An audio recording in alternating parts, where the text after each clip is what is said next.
Well, Coop, you did it. You've got Jackie O here for the interview. Come all the way over to the mean streets of Collaroy to do the interview. Good job. Excellent. No worries. I've pulled some strings. I pulled some strings to get this one. Before we start, you look terrible. What have you been doing? You're sitting there. You're drinking your truckie's toothbrush this morning, and you look horrendous. What have you been doing? You drag yourself through a river of shit. It's essentially been a 4-day. It's a four-day weekend. Anzac Day on Thursday. Yep. And then I went out to watch the Manly game on Friday, and then the legend returns to Four Pines. Yeah, and then and then big Saturday night as well, and I'm just really hurting at the moment. Yeah, you look shocking. Yeah, you look shocking. Now Colin and Jackie O go into Melbourne as this will come out. As this is coming out, you guys on debut in Melbourne, which is breaking new ground as far as Australian radio is concerned, and you present yourself in this type of shape. Come on, man. You represent, not just representing the Colin and Jackie O show, you're representing the family. Dad. And I feel like you've let the family down. Oh, no. Don't say that. Yeah. Oh, I'm so sorry. Yeah. Very exciting stuff, though, going into Melbourne. Very exciting. It is good. It's very exciting. Very excited to sprinkle my gold down there as well, see if they enjoy it. Well, again, the legend returns to Four Pines. The legend returns to a city that he dominated through 3 or 4 seasons. Yeah, I wonder how I'll be welcomed back, because they chased me out of that place with pitchforks, sent me back to Sydney, and now I'll be down there again. Yeah, I was watching the football over the course of the weekend. I got something for you. We're going to do right. Yep. We're going to do in the next couple of weeks. I reckon we should do the genesis of this idea was watching the Cowboys and the Panthers play, and I'm sitting there watching the game, and I thought to myself, you got the genius of Nathan Cleary, and you just got the toughness and the tenacity of Tom Dearden, and I'm thinking, man, if I had to pick a rugby league side to save my life, they'd be my 6 and 7. Really? Those two blokes. Yep. So I thought to myself, what we're going to do, me and you, in a couple of weeks' time, we're going to pick a side that if you had to pick a side to play to save your life, that they had to win to save your life, what would the side be? That's going around at the moment. There's a couple of things. One of which is going to be you have to pick the person you pick in a position. They'd have to play in that position for at least half of their career. Right. Okay. So, for instance, you can't go, I'm going to can't put Cooper Johns at fullback. No, you can't put Cooper Johns at fullback. You can't put Tom Trbojevic on the wing or in the centres. You just got to make a hard and fast decision. So I'll declare it right now. My 6 and 7 is going to be Nathan Cleary and Tom Dearden. Spoiler. Yeah. However, oh God, that is a spoiler, because what we're going to do, we can't pick the same side. So we'll be drafting. So I'll let you go first pick. Okay. I'll let you go first pick, and then so on and so forth. Yeah. We go. A question for you: should we just do it all time, or current players, or the NRL era? I tell you what, I'm presenting that to you, but I'm going to present it to the people. All right, and the people can get in touch with us with their comments and let us know what they think. How should we do this? I like that. It's a great concept. It just come to me. I was just sitting on the couch watching. Where does this stuff come from? It just come to me. You're brilliant. Brilliant bastard. Yeah, it is. Jackie won't be too far away. No. Let's get into the interview. Yeah, I look forward to it. I just clapped. Here's a loud one. Yeah, maybe. Yeah. Wow. Things you're learning, mate. I know, it's invaluable. Oh, Jackie, Jackie, since Cooper started working with you guys in there at KIIS, I sort of feel like I've been misrepresented. Yeah, well, he's got free reign and he can say anything he wants. It's about like, you guys. like people, a bloke addressed me the other day as the masturbating machine. Yeah, that's how I think of you. Yeah. Jackie, I saw you having a look around here thinking, I wonder if he did it there and there, and the House of Blood, Sweat and Tears, the gym out the back. Yeah, I saw the gym out the back. I was looking for there used to be the computer at the desk. That was at the old house around the corner. Right. Yeah. Okay. Yeah. There's that. That got thrown out, Jackie. But now I made sure that went and hit the ocean. Yeah. Don't worry, this whole room's just like an absolute I know, low red drop. velvet curtains. It's very sexual in here, you know. Yeah, it is actually. Now that you look at that, it's like a porn set. Yeah, it's like now. Hey, Jackie, just off the top, before we get into your life and career, Melbourne, when this comes out, the show's going to drop into Melbourne. What are your expectations for it? Look, I don't really know, and I think I don't want to kind of overanalyze the whole thing. I think it's just best we do the show that we do. I think when you overthink it, things can sound really different on air.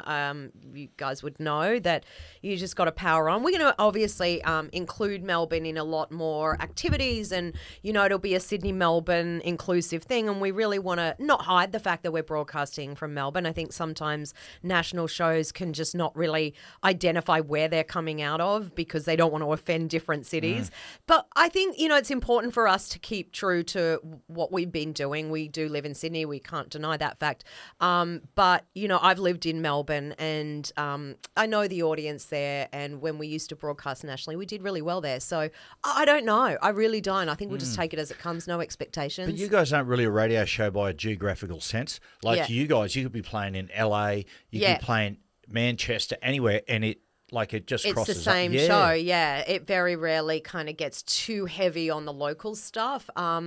But, yeah, we can really broadcast from anywhere and you'd never know. Like, Kyle's been in LA for 6 months of the year at times, and you just really don't hear the difference. We were just talking upstairs about, obviously, Melbourne's very sport-orientated, and you were saying every time people interview, they were saying, what, are you going to go to a footy game and all this sort of stuff?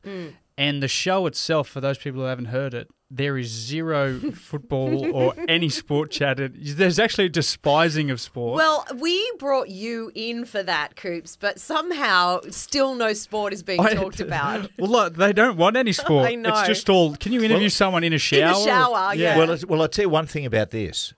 Is they will lean on you for an AFL side, right? And people will sometimes come into Sydney radio, or a person will come from Adelaide or Melbourne into a Sydney market, whether it be TV or radio, and they'll say, I need a team. Yeah, who do you think? And I said, don't go for one of the top sides. Right. Find a side which is very working class toward the bottom. Because when people come into Sydney and they say, oh, who do you support, by the way? Who's your team? They go, the Roosters. And people go, okay. I Or I say to people, look, even if you're not into the game, say the West Tigers. And people will go, oh, well, she's all right. Okay, right. So what does it say about you if you go for the Sydney Swans then? And how would Melbourne feel about that? Because they were originally a Melbourne team. South Melbourne Swans. Yeah. That's interesting. I'm not sure. It's a little bit like in Sydney. If you went for the Melbourne Storm, I don't think they'd be. No, they're very universally respected, the Sydney Swans, aren't they? Yeah, and I feel like if I suddenly went for a different team, it would seem really fake, wouldn't it? Like I was just Do doing. you go it for the Sydney Swans? Yeah, Is I that do. what I've you're been to the games. Well, there you go. And I do go for them. Oh, really? Yeah. Who's your favourite player? Well, he's retired now, but that'd be Buddy Franklin. Yeah, No, wait, I do know the names. My best friend's going to kill me because she's the one that takes me all the time. Okay. Anyway, he's got blonde hair. I saw him at the Clovelly Hotel once, but the name escapes me. He's the good-looking one. I know the one you're talking What a about. mate. Isaac Heaney? Heaney, that's Heaney. it. Yeah. Newcastle he's a good boy. player, though. He's Newcastle. Yeah, Hunter Valley boy. He's a very good player. Yeah. Yeah, he's And good. he is a good style of a bloke. Oh, yeah. Yeah. He was at the Melbourne Cup once because he's been a Newcastle boy and he came up. And because he's so baby-faced, I didn't actually know who he was. And I said, anyway, mate, we're sort of doodling around and talking around in circles. And I said, anyway, mate, you want a photo? And he's like, oh, no. And as I walked away, they said, oh, that's Isaac Heaney. And I went, oh, the kid from the Swans. Okay, no worries. You want a photo, mate? Yeah. Hey, Jackie, now, straight out of school, you worked at a deli? Oh, Did you? yeah. God, yeah, for a day. Okay. Yeah. For a day. That's all right. You worked Do there. you know why I quit? Why? Because, you know, when they give you, I still can't figure this out in my head to even explain it. But, you know, if someone gives you 50 and it's the sandwich is like $28 and then you got to count up to 50 with the change. You got to go, that's, so, you know, I'm giving you $5 back, so I'm counting 5 up and then until it gets to the 50. Oh, yeah. Do you know how some of the shopkeep, anyway, the boss wanted me to do that and I could not for the life of me do it because I'm terrible with, I still count on my fingers to this day. Yeah. So I quit. I just was like, I can't do Were you this. giving people too much money back or not enough? It's not that I wasn't giving. I just couldn't count the money back to them. Didn't your hand up? Yeah, that's It's very old school, weird way of doing it. But yeah. So a day I worked in the deli. Yeah. Yeah, well. And then what'd you do? So how did you get into radio then? So I actually was with Ugly Phil first before that happened. So we met on the Gold Coast. Ugly Phil, did you know I was married to him? Oh, I remember you telling me that before. Yeah, yes, yeah. yes. So I was married to him. I was like 18 when I met him, married at 19. Yeah. And I travelled around with him because he got transferred from the Gold Coast to Canberra. And then by the time we got to Adelaide, he had a girl that was doing all the phones for him. And she abruptly left and he said, can you just fill in until we find a replacement? And then they just never found a replacement. So that's kind of how it started. Well, you must have been good. It was nice. Yeah, it was weird. I think I was told once that Phil said when he asked to go to Adelaide, Yep. I'll only go if Jackie's my co-host. Was that right? It might have been Melbourne because by Adelaide I wasn't working with him at all. So we'd been in Canberra for 6 months and then Adelaide for, I don't know, a year. And then by the time he started saying, oh, just do a shout out here and there at the end of the show. And then somebody else said, you need to give her a little bit more. So then I did the gossip, which is the O News. And then I guess by Melbourne, he was like, I really want her to be on air with me. That's good. Yeah. You still speak to Phil? Yeah, I still see him all the time in the corridor because he works in, for the same company on WS. Yeah. So I he's like a great Phil. guy. He's we used so to bond great. over weird bands and weird music. Yeah, he's so into his music. He's just got such a passion for music and bands. He knows all the info about it. Okay, where did you and Phil meet? Oh, so I was working at a real estate company on the Gold Coast and they were giving away Guns N' Roses tickets. It was a really, really hot day and the air conditioner broke at CFM. And the guy that was supposed to do afternoons got sick because of the heat. So Phil had to come in that afternoon and do a double shift because he was doing the night show. And so he's answering phones and I never call radio stations for free stuff, but Guns N' Roses I really wanted to see. Great band. They are a Yeah, great band. amazing, the best. And he answers the phone and then starts chatting me up and then gives me the tickets. Was you chatting up on air? No, all of it was off air. I wasn't even on air at all. And he gave me the tickets off air. And then I went and picked them up. He came out to meet me and then said, do you want to go out on a date? Wow. I mean, I could have been... Who knows what I could have been turning up, He had no idea. Oh, where? Okay, so from there, how hard is it then going from that? You obviously get married. Yeah. How did your parents feel about that, by the way? My parents because there was were an fine. age gap, wasn't there? Yeah, I was 18 and he was 29, and they were fine about it, my parents, but my dad's parents weren't because they got married young, and I think this is why. And my nana always said to me, you don't know what you want at this age, and you change so much from 18 through to your mid-20s. Like, you're making a mistake. You cannot do this. And they didn't come to the wedding. Oh, and geez. I honestly was like, that's just, what a Debbie Downer. Like, but she was right because I did change a lot. You do. As a woman especially, I think, like from the ages of 18 through to 25, gosh, you become a different person. So, yeah. But Jackie, like on a much, much, much lower level, like I tell you, I've found it really challenging at times to and it's only once a week to do the podcast with Trish. Right? Oh, yeah. Challenging, yeah. Because I get there sometimes because beforehand we've been arguing and bluing about something, then you're forced to come in, or she'll say, or it'll just be some awkward moments during the podcast, and we'll just stare at each other, and then we walk off, and there's this simmering hostility between us. It must have been very, very difficult at times.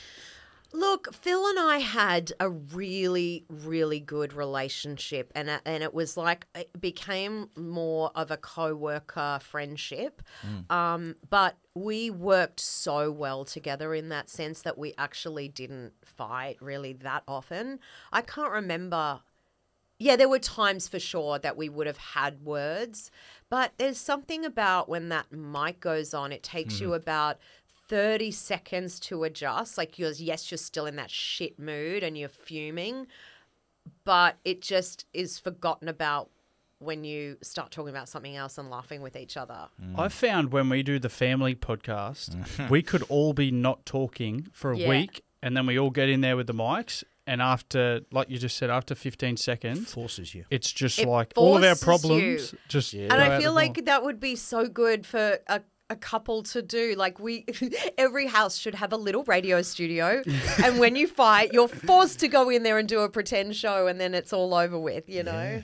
Hey, what about Kyle? What about when was the first time you met him?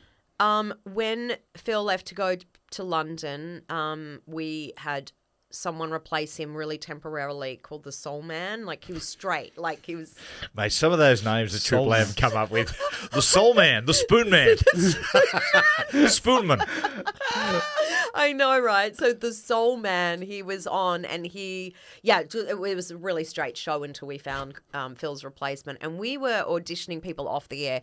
People like, I think it was, I don't know, maybe Jabba, Dylan Lewis, all those kind of, lots of different comedians. And no, it just wasn't quite right for that sort of pop show at night that we were doing. Was it that you didn't like feel it the was chemistry everything. with I think, someone? I just feel like there might have been chemistry there, but it just wasn't. Like, because you also had to be really in touch with that teeny bopper world because back then there were no streaming services. It was very much reliant, like kids were reliant only on radio countdown night shows. So you had to be really up on all of that world as well. And so our boss, Jeff Alice, like the big boss, did you ever work with Jeff, Matty? You probably didn't. No, you wouldn't have actually. Okay. He was before your time.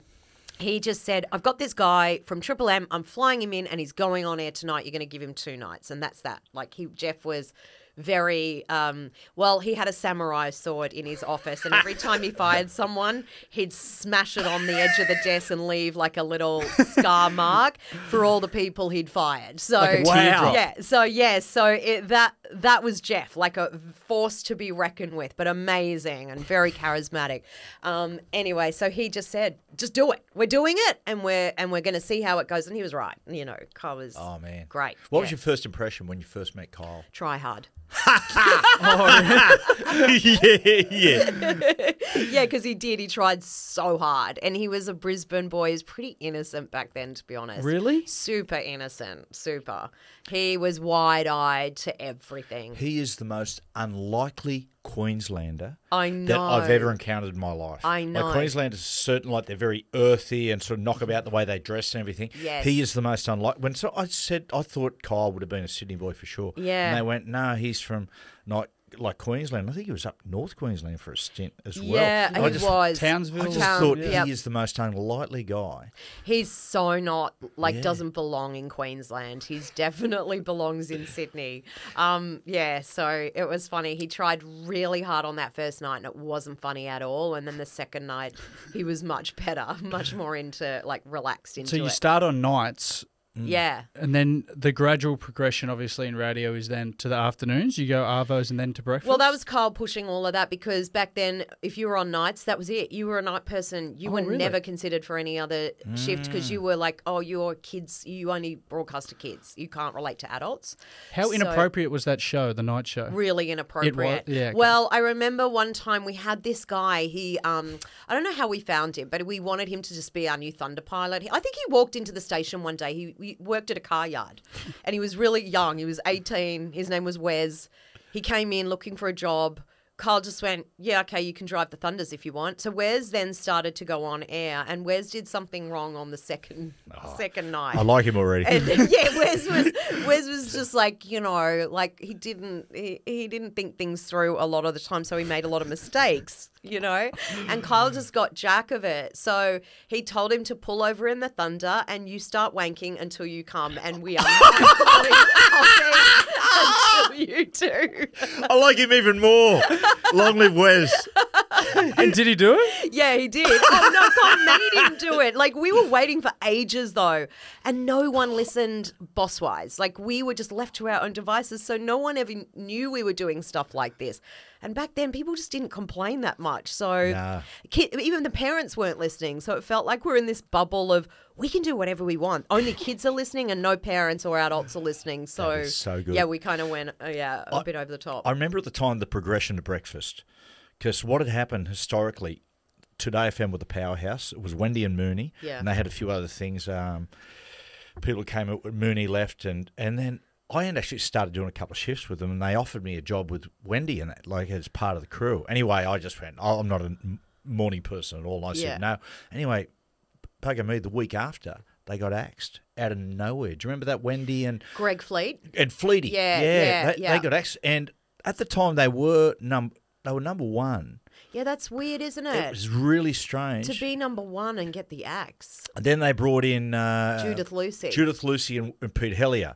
And it stunk up. It was no good, went right down. And I remember Kyle agitating. And it was almost like the bosses went, you know what, just stick him in. Yeah. And we'll see. Kyle's philosophy has always been the squeaky wheel gets oiled. Is that the saying? Yeah, that's it. Yeah. So he just pesters until they just go, fine, just do it if it'll shut you up. And that's what he's always been like. And he would be in every single day with management. When are you giving us breakfast? Have you ever seen Zero Dark 30, the movie? Yes. And she's desperately and she keeps writing the number of the days on the whiteboard and the windows. That was Kyle. Like, constantly pestering them. Nothing was ever good. Like, we'd finally gotten Drive, but that wasn't good enough. He wanted breakfast. I kept thinking, this guy just doesn't stop. Like, he isn't going to stop until we're on breakfast radio. Well, I tell you what, like, it's very hard to move the dial. Once it's up the top and shows start to go down, it's very hard to push it back up. But you guys went back to number one fairly quickly. We did. I don't know how long it took, actually. I was trying to think of that the other day. But it wasn't long, and I think we were lucky in the sense that the sacrificial lamb was already in place, and I don't know, like, we could have been that. You know, it doesn't necessarily mean the show was wrong. It's just that when people are so passionate about an existing show, anything that comes after it feels like, oh, poo-poo that, well, you know. We're going to talk about it later, but I mean, look at the evidence of today now. Yeah, I mean, there's been sacrificial lamb after sacrificial lamb. Yeah. Very hard. When you get to number one, how long did you guys stay there for? Because like, congratulations, you're the number one now again as well. But how many years has it been, like, consecutively there? I have a feeling it was beyond 50 consecutive, because I remember celebrating 50 consecutive ones. I think it was right towards the end of our reign there at Today FM. Maybe we got beaten once by Jonesy and Amanda.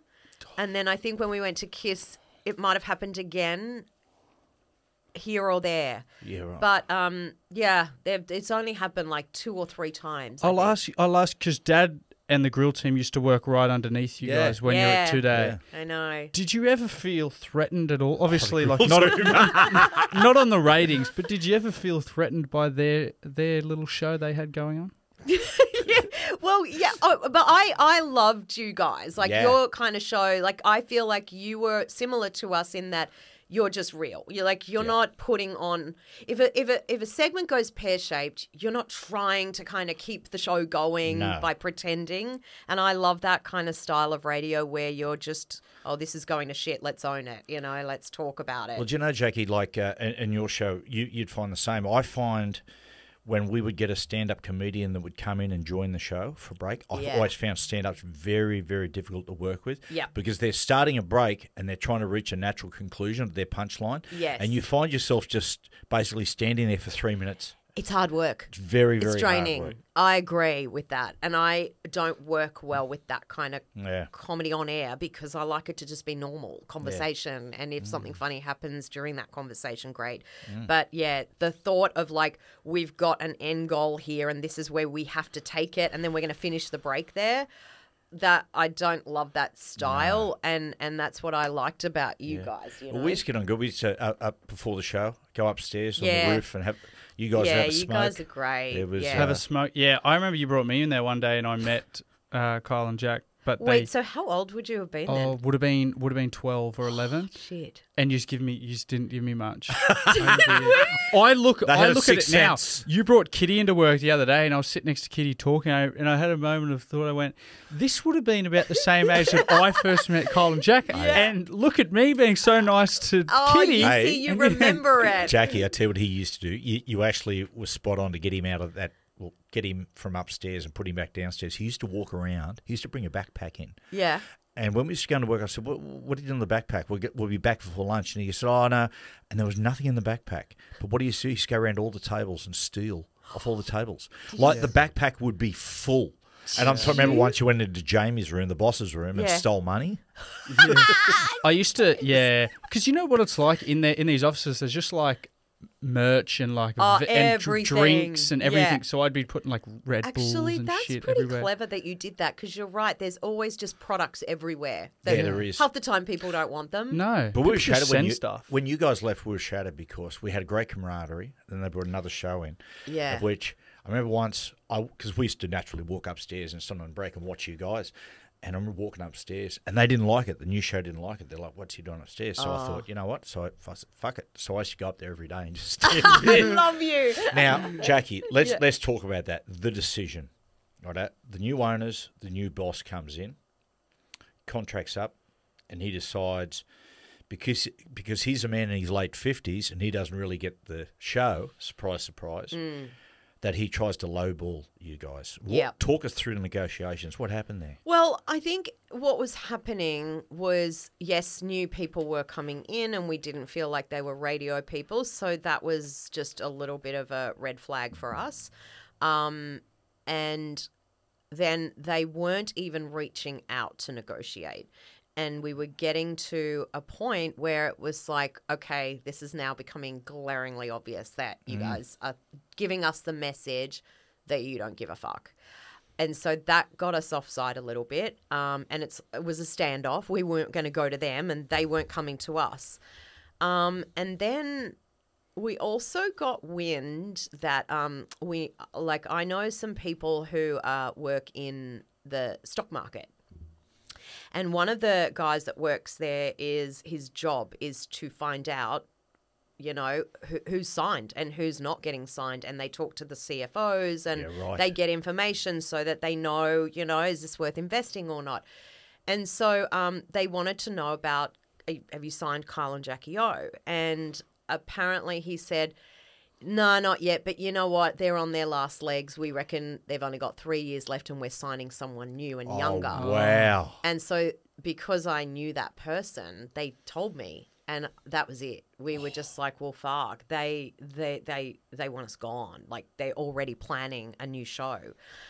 So I think that kind of felt to us like, oh, well, you know, let's see what else there is. And Kyle didn't really Kyle gets stoned in the afternoon and does these things where he goes rogue on me. So one day I remember it was Halloween and it was Kitty's first Halloween. We were super excited. I'd gotten all these lollies, everything, right? She was dressed up as a witch. It was 4:00. Like the doorbell was starting to ring and the influx was coming. And I get this call at 3:30 from Kyle with no warning prior to this. This is the first I'd heard about it. And I just got a new house, so I had a fresh mortgage. And he said, I've just resigned from Today FM, Dal. And he goes, we're out of there. And I said, whoa, what do you mean? And he goes, I've been talking to Duncan Campbell at Mix. I think they're going to give us a job. And I was like, oh my God, Kyle, what are you doing? What the fuck? What are you doing? And I was like, so wait, we don't have a job now? Like, he goes, oh, well, you know, yeah, it'll be fine. It'll be fine. I'll get back to you. So you guys made that decision without actually having anything. Oh. Yeah. Jeez. Well, yeah, it was pretty, what a... yeah. I would say as far as business is concerned, as far as a company and business, I would say it is one of the worst business decisions in Australian history. I think, without a doubt, as far as the media is concerned, it's just completely plummeted. At the time, you didn't really know even yourself because people were saying, because SCA, who's Today FM and Triple M, was saying internally for so long that it's the company that makes the show, not the show that makes the company, because they've got the money and the machine behind it to make us successful. So when we left, they were very confident that, we can just bring in a new Kyle and Jackie O because we're the machine that makes stuff Watch a reality happen. show and just bring some of those guys. Yeah, It's unbelievable. Yeah, so I think that was a good lesson at that point. And I didn't even know it myself. I was doubting it. I was like, I don't know if they're going to come. I had no idea if our audience would follow. I just didn't know. So it was there was a lot of uncertainty around it. Well, let's talk about KIIS for a second, because what's really interesting, Cooper, you wouldn't have been aware of this, and a lot of the younger listeners, is a KIISFM, which is like, it's cool now. KIISFM, it's a cool station, but it used to be, it's going to be kind here. It used to be a daggy station called Mix 106.5, which had no idea really what it was. Is mixed as in mixed up. Yeah. It had no, when you heard that, when Kyle said to you, listen, Mix 106.5, did you think to yourself, fucking hell, Kyle? Yeah, I did. I was like, oh, what? What kind of music were they? You know how Triple M's rock, KIIS is more modern Celine pop. Dion. It sort of sat. It like probably sat halfway. Shania Twain. Yeah. Okay. I would say it sits sort of halfway between Today FM and Smooth. Yeah, But it never really knew what it was. No, exactly. It was sort of a little bit of this, a little bit of that, but it had a very old just a bit of an old daggy feel to it at the time. But Kyle did say, he was like, oh, don't worry, I've told them that we're not going unless they rebrand the whole thing to KIIS. So that was Kyle's idea. The whole rebrand of Mix to Yes. KIIS was his idea. Yes. And they just said yes. Yep, they were like, fuck yeah. Yeah. Wow, that's Yeah. amazing. Yeah, wow. Yeah. So what else about their sell did you think, yeah, this is right? Well, I didn't have anywhere else to go. Oh, yeah. No. That's a pretty good sell. No, they were actually really good. We met at a hotel, like all clandestine, because at this stage we're still working at Today FM. And we met at a hotel, and I met with Kieran, who's the CEO, and Duncan, the group content director. And they were actually just really normal, nice people who were genuinely chuffed that we were going to come across. And they were just as keen. And it was kind of exciting because it was like we were starting out again. And I love that feeling. I love that feeling, starting from nothing and working my way up. And I almost missed that for a long time at Today FM. You just coast, Mm-hmm. So I really liked the idea of, hey, we are actually going to the station that's kind of sitting at the bottom of the heap now, and creating something new for Sydney as well, because it felt like everything was getting pretty stale. Yeah. So they were really straight up, easy to deal with, and it wasn't hard. Kyle making those kind of, how often does that happen still? Like does Kyle handle more the business contract sort of stuff? Not anymore. No. He's a lot better. We're very we collaborate a lot. Like with this latest deal that we did, we spoke to each other over the holidays, like at the beginning of last year. Yeah, so it was the beginning of 23. And it's funny because I had a figure in my head and a time span that I wanted, and he did as well, and it was exactly the same. And we were wow. Great, we're aligned, let's negotiate together, which we did. And yeah, we because sometimes we've negotiated separately over the years, and I think that can really cause uncertainty. Like, Yes. Are you getting paid more, or am I getting? Yeah. It's just it's sort of. And not that I try never to think about that and let it affect anything, because I just think at the end of the day, you've negotiated what you've negotiated, and if he's negotiated more, well, then that's the way it is. But it's just nice when you can negotiate together knowing full well you've both got exactly the same, because you're doing the same thing. We'll talk about Kyle in 1 second. I just want to ask you about that. Like, for you guys, as far as your talent and your show, it's been double vindication. The success of KIIS, but also what's happened to Today FM. Now, I'm very, very conscious in this, Jackie. I don't want you to do this interview and suddenly there's clickbait and you go, oh my God, anything like that. Because my natural question was going, what gave you more satisfaction? The demise or KIIS going through the roof? I'm not going to ask you that because I know what your reply would be. Because you're a fan. But I'll be interested to know what Kyle's reply was.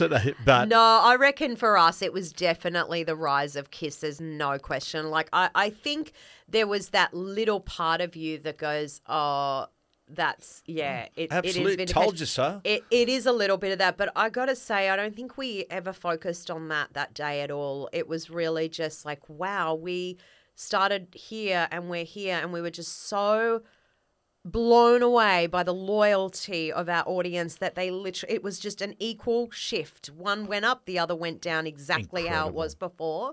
And I just think that was the most amazing feeling. Well, Jackie, that morning, right, I was in the car listening that first morning where you guys went across, and you guys must have been like in yourself. I know you'll admit to it, Kyle, like, but you must have been so nervous going, will our audience come across? I think the only other example I could use was I remember John Singleton told me a story when they took Alan Jones and 2GB. Yeah. And there was no guarantee. They said, no, like you just said, the station is the powerhouse. We can replace you. Yeah. And they took him huge money to 2GB.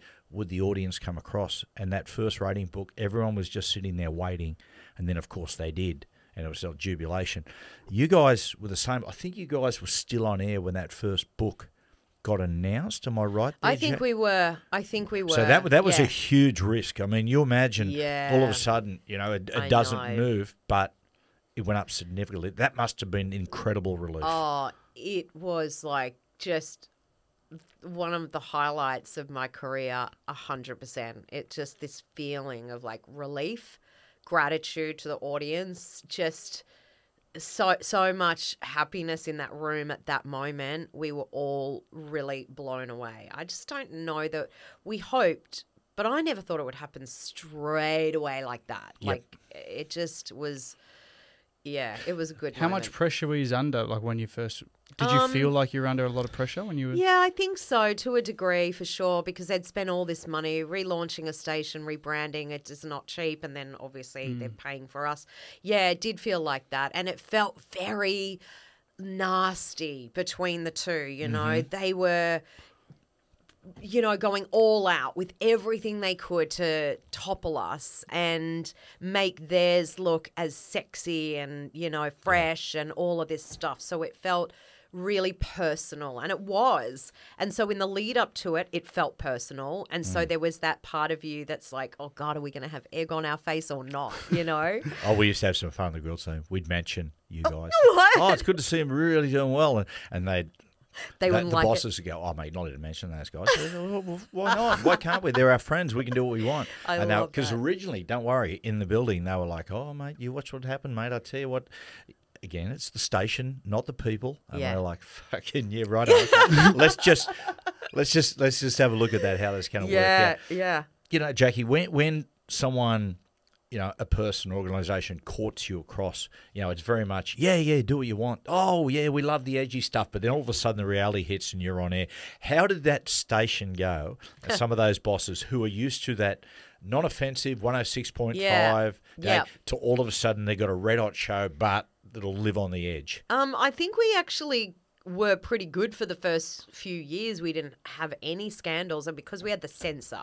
The censor came with us, and so that gave them that kind of satisfaction that, okay, she knows what the codes are. If it gets through, it gets through because it's allowed and it's not a code breach. So they're actually pretty good. They really left us alone completely. Gotcha. They did. Yeah, okay. Yeah. How long has it been the same censor? Has Missy always done No, the we censor? had Vanda before Missy. So Vanda left to, she's retired on an island. You've these probably days. worked her down to the bone. I'd Yeah, imagine it'd be. we did. There's two censors in there now. I watch them go to work for the 4 hours that we're on air, and they're sweating. They're sweating because it's so intense. They're listening so intently to every single word, and they're constantly thinking with everything Kyle and myself says. Is this a code breach? Could this be a defamation suit? Could this be that? Like, it's everything has to go. Yes, exactly. Jackie, it's been amazing, and you've got your awards.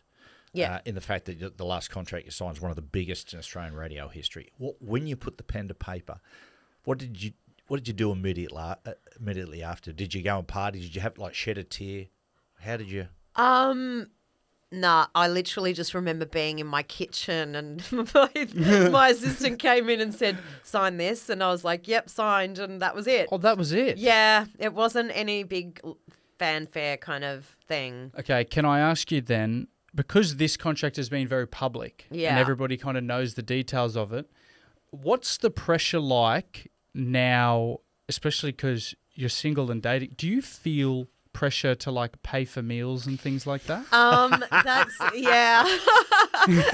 Well, no, I don't. Well, no, I do always offer. Obviously, I've been lucky in that they've all been insisting on to have paying. a woman like that, hey? But yeah, it's funny. I don't know. The money scares me a little bit. That part. I'd imagine it'd be hard the imbalance because there's you'd have that lingering over your head. Are they in it for that reason? And gold diggers too. Yeah. I think I tend to attract the opposite, the ones that are more going out of their way not to because they don't want to be seen as that. And I think maybe in a way it's like more of a, I don't know if I can deal with that, you know? Yeah. So, yeah, it kind of sucks in a way because I don't let it affect me. Like, I don't care. I don't know. For me, I could give a shit how much money you make. I don't care. Don't care about as long as you love what you're doing, that's all I care about. If you're in a job you hate and you earn a lot of money, I have far less respect for that than I do for the person who's passionate about their job earning not much. But I guess just, I don't know, I feel like it's very much ingrained sometimes with men that they must be the provider, and that's fair enough because it's been like that for years and years, and it is ingrained. I think I really don't have a problem with it. He wouldn't give a shit. He doesn't even know how much money he has. Mum has all the control of it. I have no idea. She's in control. Yeah. It'd take a good guy probably to leave their ego at the door because you would be the provider for that family. So he would have to not have the ego on his shoulder. With that, exactly. I'll ask you a different question then. Yeah. Prenup. If you were to get married again, would that'd have to be something I would do that actually, as difficult as it would be, but at the end of the day, that's my daughter's money. And, you know, if it were just me, maybe because I'm a little bit, maybe not because I'm a little bit, probably a romantic and, you know, I don't. It's not a sexy thing to ask someone. It's not a sexy thing, and it's almost like saying, I don't trust you, and we may break up. I don't like that kind of talk, but I think now I'm a lot more realistic if I need to be. Because I've had 2 failed marriages, so yes, I would, because I would never ever want Kitty's money to be taken away from her if something went wrong down the track. And when you watch some of those shows like Dear John and exactly, I watch all that. You just mate. Man, these guys can come across like the most amazing men, and then suddenly, boom. People don't see it coming. They go, I never saw it coming because they're brilliant. They're so good at it, and that scares me. Okay, I don't want to sound like Days of Our Lives here, right? But Kyle Sandilands, let's talk about Kyle for a second. I've always really liked Kyle. For you and his relationship, he has been, I imagine, an unbelievable friend, but at times difficult times. You know, you've been through a lot together, and he's been a protector of yours. What does he mean to you, Kyle? Oh gosh, wow. He's like, you know, it's funny because I try not to take Kyle for granted, because when you're with someone pretty much half the day every day of the last 24 years of your life, it's a given. But the fact that I can come in and he makes me laugh every single day, he's incredibly loyal, so loyal, that guy. And he genuinely cares for my well-being and has always been my biggest supporter. I don't know what I'd do without him. I can't even imagine my life without him. And sometimes I think about that, like, what, you know, I hate to be dark, but we all have times where we go, what if I lost the person, you know, one of the people that I love the most, what would that be like? And I can't imagine my life without him. Like, he's been my biggest relationship I've had. Is King Kyle and Kyle Sandilands the same person? Or are they like... They are, and they really are, I think. Yeah. In fact, I think King Kyle is what you hear on air is probably even Kyle at his more truer self, because something he might be afraid to say off the air, he'll say on the air, and you know he actually means and feels it. Gotcha. But then he's just got this much softer, more sensitive side off the air that sometimes we don't see, and he's very, very mindful. On air, he doesn't care about who he pisses off or hurts, but off air, I've watched him be really mindful of like, oh, don't say that, that'll offend them. Compromise slightly. Yeah, like he genuinely cares that he doesn't offend people. You know, that he, like a listener or a client or anyone, like, you know, he's really mindful of that. So, yeah, they're slightly different. Talking about offending people, because there's been a few across the 24 years. Yeah. Not to go into it, but when people come to you guys and blow up and try to... There's been times when people have called for you guys to be cancelled and things like that, which they never... The Pitchfork Brigade have come for you so many times. Yeah, they have. You just keep beating them. They can't win. But does that stuff ever take a toll on you or Kyle? For sure it has. When it first started and kept happening, it does take its toll on you. You buy into it, you read everything. You feel like you can't walk down the street without everyone looking at you going, you're a piece of shit. You know, that's how you feel everyone's looking at you.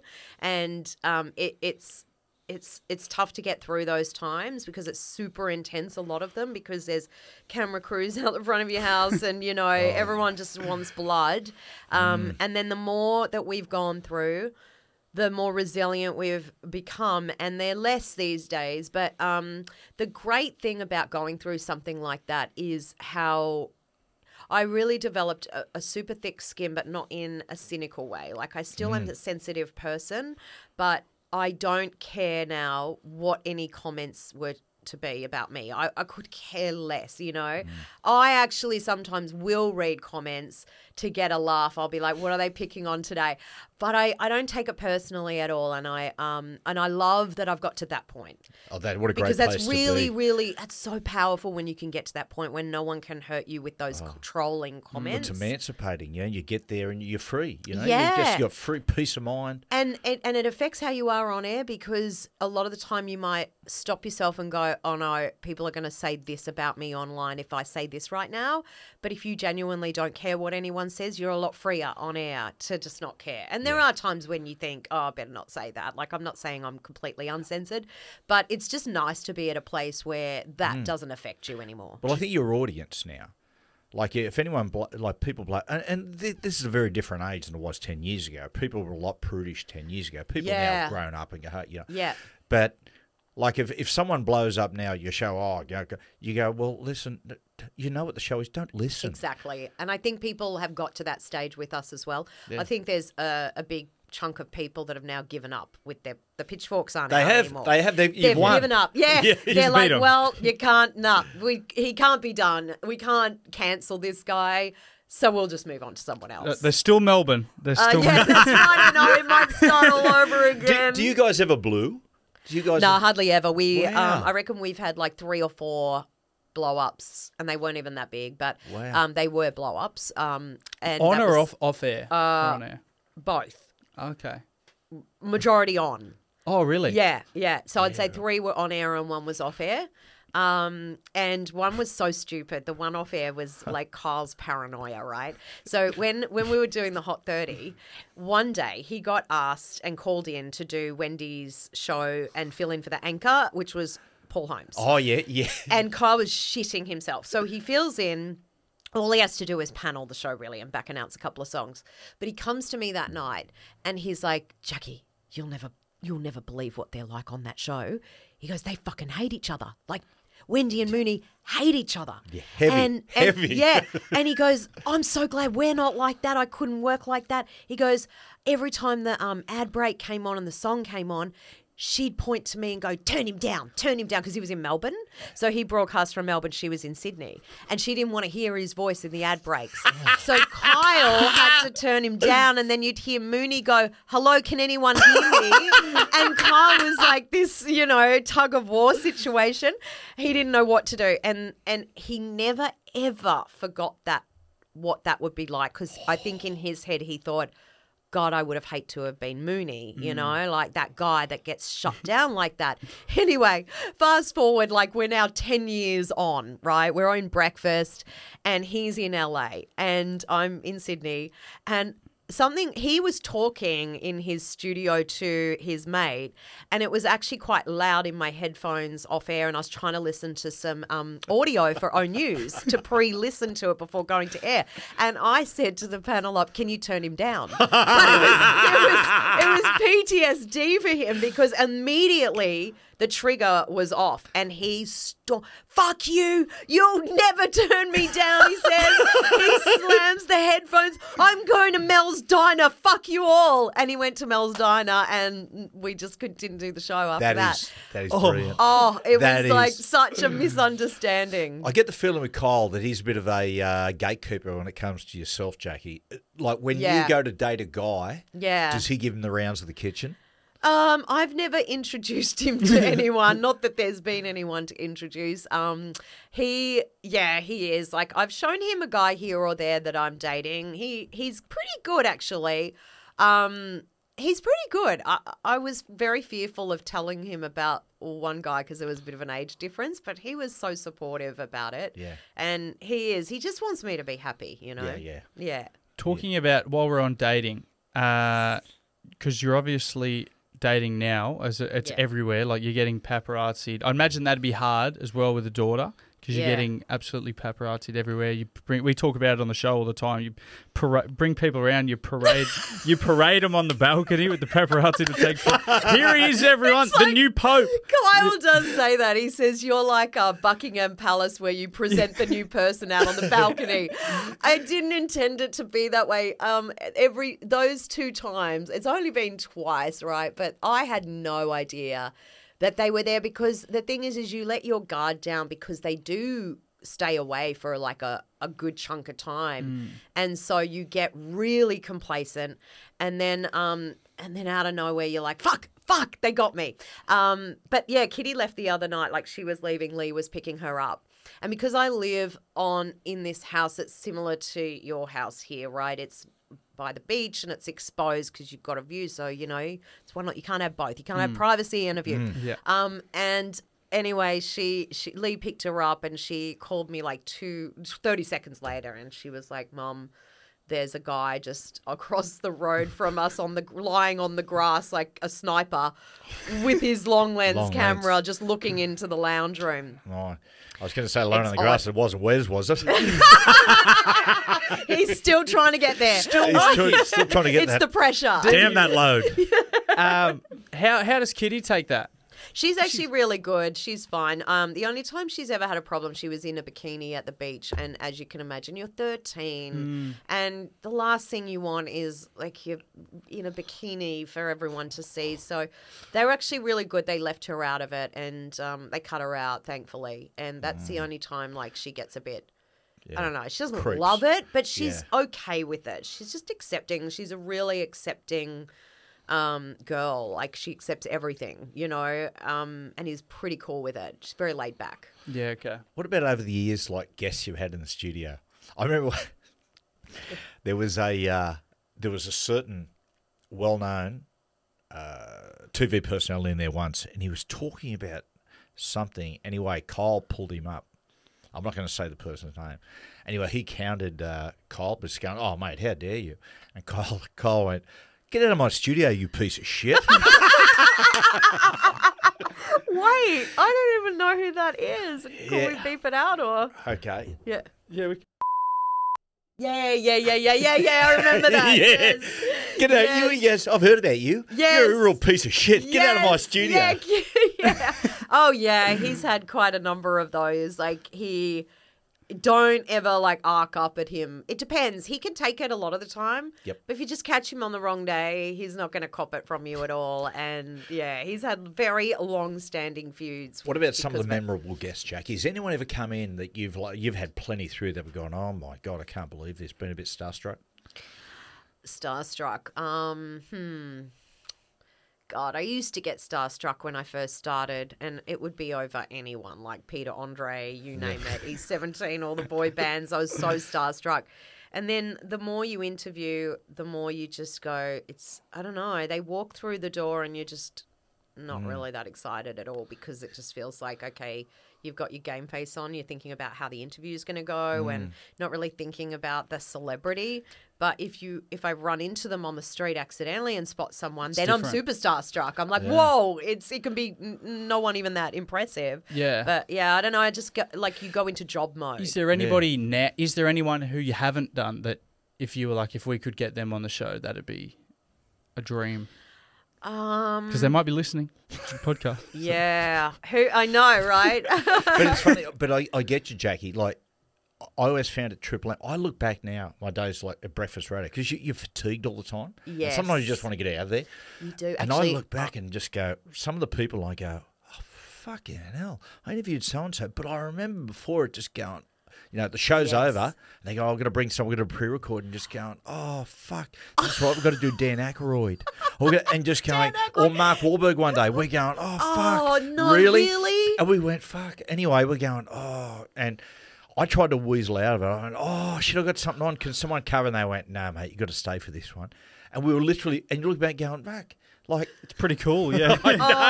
Tell me about it. But isn't it funny how that is? It feels like, oh, we've got an interview. Fuck, it's such a punish. I don't enjoy the interviews that much, to be honest. Like, so a lot of them, I'm like, oh, I don't know. Sometimes everyone's just a bit.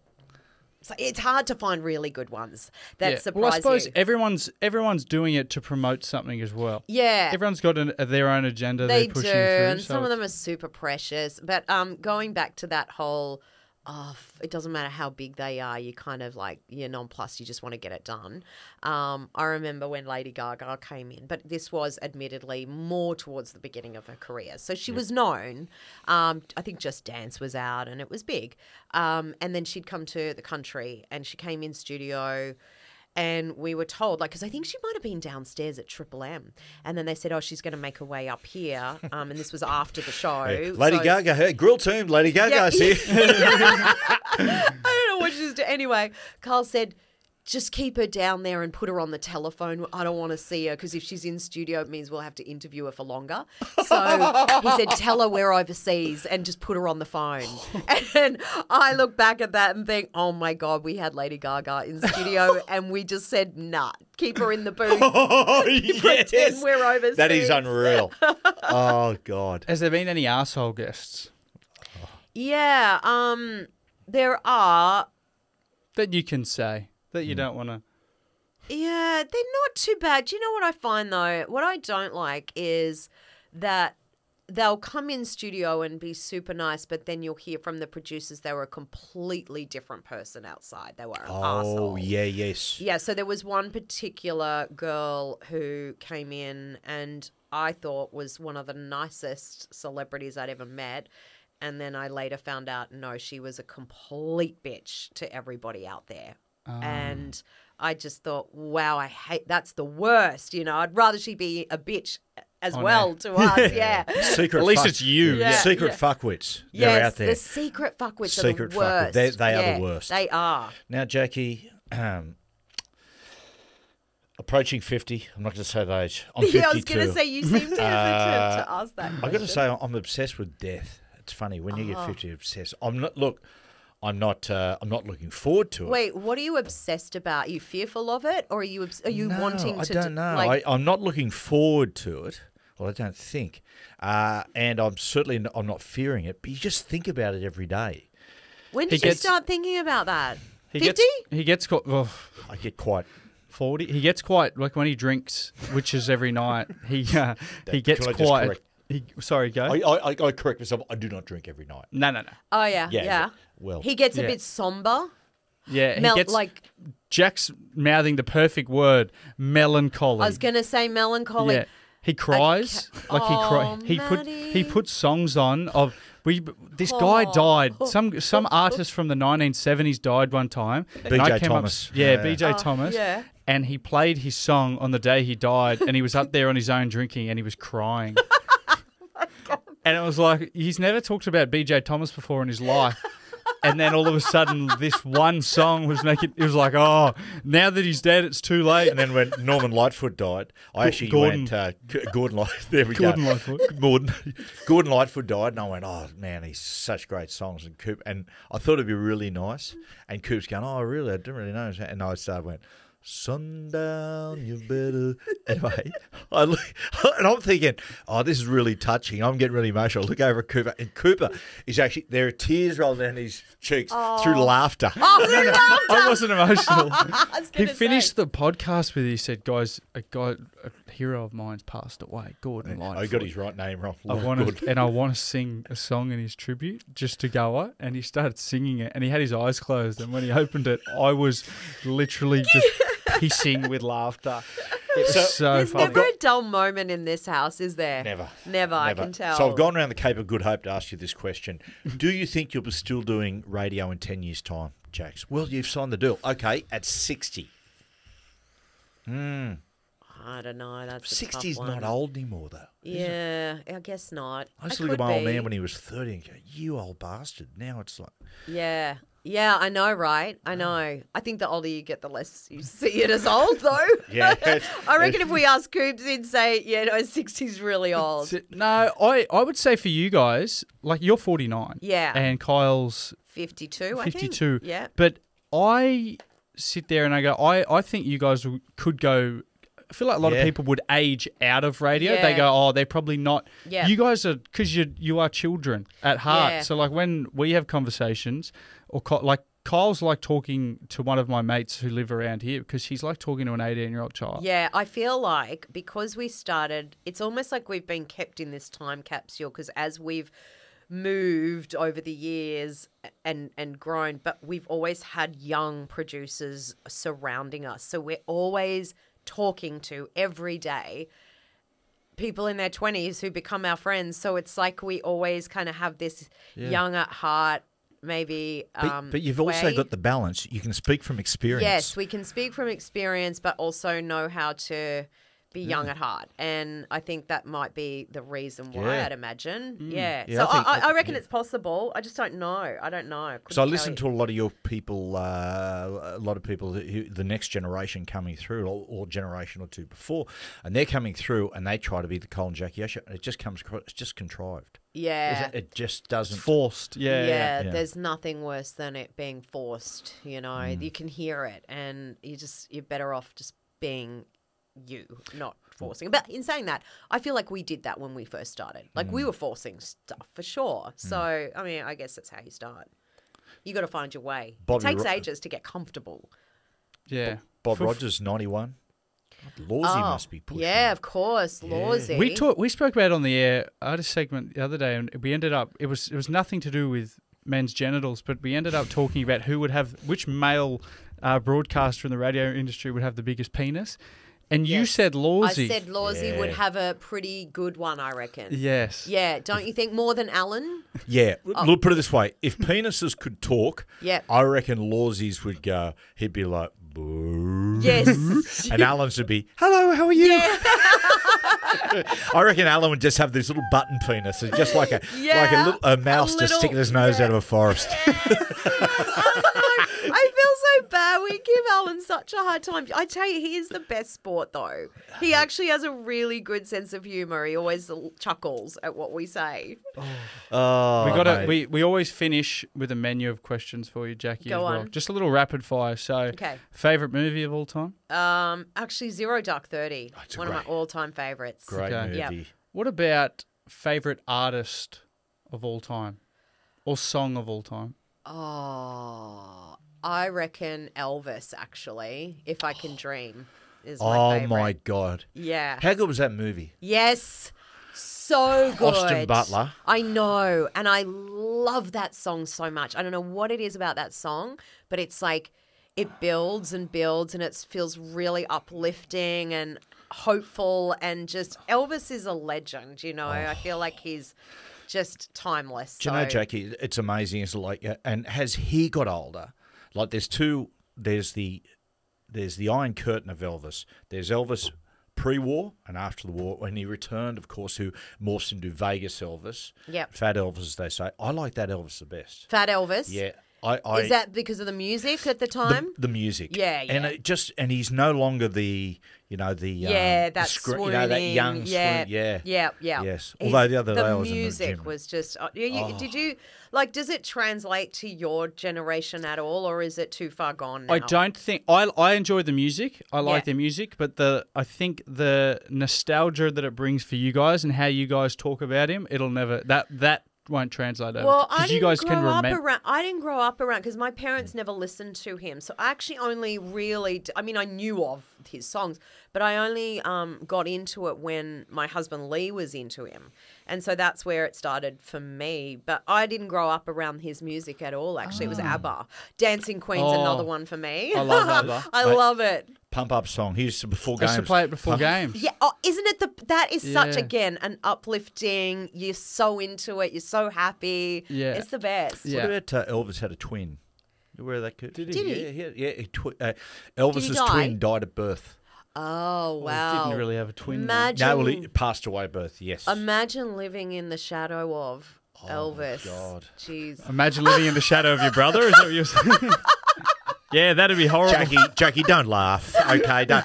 Mate, Yeah, but look at Matty now. Like, Yeah. it's like you They've know? they've evened it. You know Coops is just going to have the most amazing career, right? You proud of me? No, he is. He is. he- He's going to he- make he a lot is. of money in his life, and he's going to do very well. Mate, He will. Listen, the free dinners, Cooper. There's Yeah. two things I want you to You do, gotta mate, pay when your you get dad back at famous. some Because point. I'll be at a fair age, right? When you really start to nail your career. Two things I need: free meals, and you got to wipe my ass. Yeah. They're the two Yes. things. Do You not gotta let me be there sit till the end. in an adult nappy, Yeah. just in my own filth. I'll rash. If I'm making money, I will hire someone to cook and to wipe I your do ass. Matty not- doesn't want that. I don't He want a wants third you. party wiping my ass. I Yeah. want you wiping my ass. That's humiliating. Jack, Yeah. that's Jack's role. Okay, Jack. You're got arse that eater, role. Jack. Crazy arse eater. Okay, what about if you could be one athlete of all time? Oh, okay. I would probably be Not Isaac Heaney as well. No. Let me think. Who would I? Okay, I'm trying to pick the sport first. I think You love your tennis. I don't you? love tennis. I'm trying to think of the tennis player. Now, I want to say Anna Kournikova because she's hot, but Yeah. she wasn't exactly up there with the best of the best. Would I want to do tennis even? What would be a good sport to do for a woman? That's fun. NRLW. Oh, no, Sam Kerr. I'll be Sam Oh, Kerr. yeah. I love her and I love Yeah. the Matildas. Anna Kournikova, she was married to Enrique. Enrique And I think Iglesias. she still is. Is she I really? have a feeling they're still Oh. together. I don't know. Good I to thought they see. were. Enrique Iglesias. Because he was the son of Julio Iglesias. Yeah. Yeah. Julio. Yeah. No. It's Julio. Is He's it? and he comes out. I think he's coming on tour this year. He's coming in either Hoon or Hulai. Oh, we work well together. Yes. Oh, you know what, Jackie? I just threw it out there hoping that someone would correct me. Oh man. Okay, what about this, Jackie? Let's say something horrible happens to you Oh no. and you pass away. Yep. And We'll do a good send off, by the way. yeah. Thanks, guys. Do it on Fox Sports for you. Yeah. Wow. Do it on the podcast. Yeah. And me and Dad are the pallbearers. We're walking you down. You've the fallen aisle. on hard times. We're the only two. You Yeah. guys are so depressing. We're the I only know two we ones are. left. Is this what you talk about at the dinner table? This Yeah. shit. That's Yeah. it. mate. Wait, what's the question? The question. No, that's it. That's just no. The question is. Don't worry, rub beat when we take drugs. Is there a song that you would want us to play as we're walking you down the aisle? Funeral song. Yeah. Oh, yeah. Well, you could play Jackie by Joanne. I feel that would lift the mood a bit. Or we could go really somber and do Bette Midler, Wind Beneath My Wings. Oh my God! So you Didn't that could do song get that. to go in the 80s? There was that. I'm trying to think of the. It was off the Beaches movie, wasn't Beaches, it? yeah. Beaches, Which was yeah. actually a really sad movie. It's Was a before sad your movie. time, Coops. Yeah. Yeah. Do you know the song? Did No, you don't ever know the song. You Don't know don't the even know movie. the song. It's the words are, did you ever know that you're my hero? It's Oh. a bit self-indulgent You're of me to everything choose I that. would Oh, like I know to that one. be. I Yeah. thought it was, I want you to know that you're my hero. That's it, isn't it? Yeah, I want Yeah. it. Yeah, that's Oh, it. okay, sorry, I know that song. I can fly higher than a Than a phoenix. Or is it an eagle? eagle. Eagle. Phoenix? What? Yeah. Well, you got any more questions? Jackie, that was awesome, man. Oh, this was so much fun. I've been wanting to do this for Yeah. ages with you guys. Jackie, and let's seriously, congratulations to you and Thank Kyle. you. It is, and I say this to third parties, so Cooper will back this up. And when Cooper got the job there, Yeah. I said, just sit and watch. You are working on the best radio show on the planet. Oh, you're and the that best. is true. I love drive you them through the guys. UK, me and Trish, Yeah. and listen to the top radio shows in London and that. Yeah. You guys got them covered. Oh, thank you. Thanks, I really, Dad. really love you guys. And I think I'm directing we that. appreciate And I'm I- directing that at Jackie. Yeah. Listen, you're like that person who turns up 1 minute to midnight at New Year's Eve, wants to take over the music. It ain't going to happen, brother.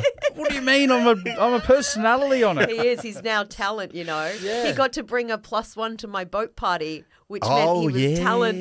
Yeah. I've No, heard- honestly, he's doing so well. Like I'm such a huge fan of Coops, and I think that he's just got so much potential, and it's really good because like you don't see you honestly. I reckon it comes around once every 10 years. You see someone who has that kind of potential, and Coops definitely has it. So Well, I'm Jackie, you excited know. for Anyway, Jackie, thank you. Jackie, but no, thank you. Thank you, Thanks, guys. Jax. Thank you. Well, Cooper, I enjoyed that. That was fantastic. She is she's tremendous. She's a great chat. Before the when she came in and we were just sitting upstairs for a little bit and had a cup of tea and had a bit of a chat. God, she's a very easy person to be in company with. Yeah. She laughs easily. She's really good. Yeah. I really enjoyed that. I thought that. I thought that myself when I was watching you two just get on like a house on fire. I thought, if you and Mum were to ever split up, you and Jackie would be just such a great couple. I've got a multitude of things just going through my head at the moment that I'm about to say. I'm just self-correcting on the run. Yeah, you know, I'm not going to lie to you, Coop, and I hope your mother doesn't hear this, but I must say, as I was chatting away and I sort of said my goodbyes and walked it to the car, I thought to myself, man, it sort of feels like we're concluding our first date. Yeah. It was good. Yeah. Yeah. I wonder how she would feel about it. I wonder if she felt the same thing. What do you think? If she feels the chemistry, because you felt the chemistry, wonder I felt the chemistry. Can she feel the tension in the air? So, okay, extend on that. How would you feel about Jackie, you calling Jackie mum? Oh, well, I mean, I've already sponged off my dad. I don't want now. I now don't want, one of the hosts at the show I'm on as well to Be a parent. To be a parent, because then everything I do is with a parent. Just take it, brother. Yeah. Just take it. No, that was really good. I enjoyed that. And good luck to you guys Thanks. in recording this tomorrow. Debut in Melbourne. Yeah. I'm looking forward to it. I'll be listening in. I think he's going to ruffle some feathers, but I think in a short period of time he's be number one. There you go. That's my prediction. Oh, mate, thank you so much for your support. I hope your SEN show goes to number one. Hey, listen. And when you get in there in the morning, say that to your mum for me. Yeah.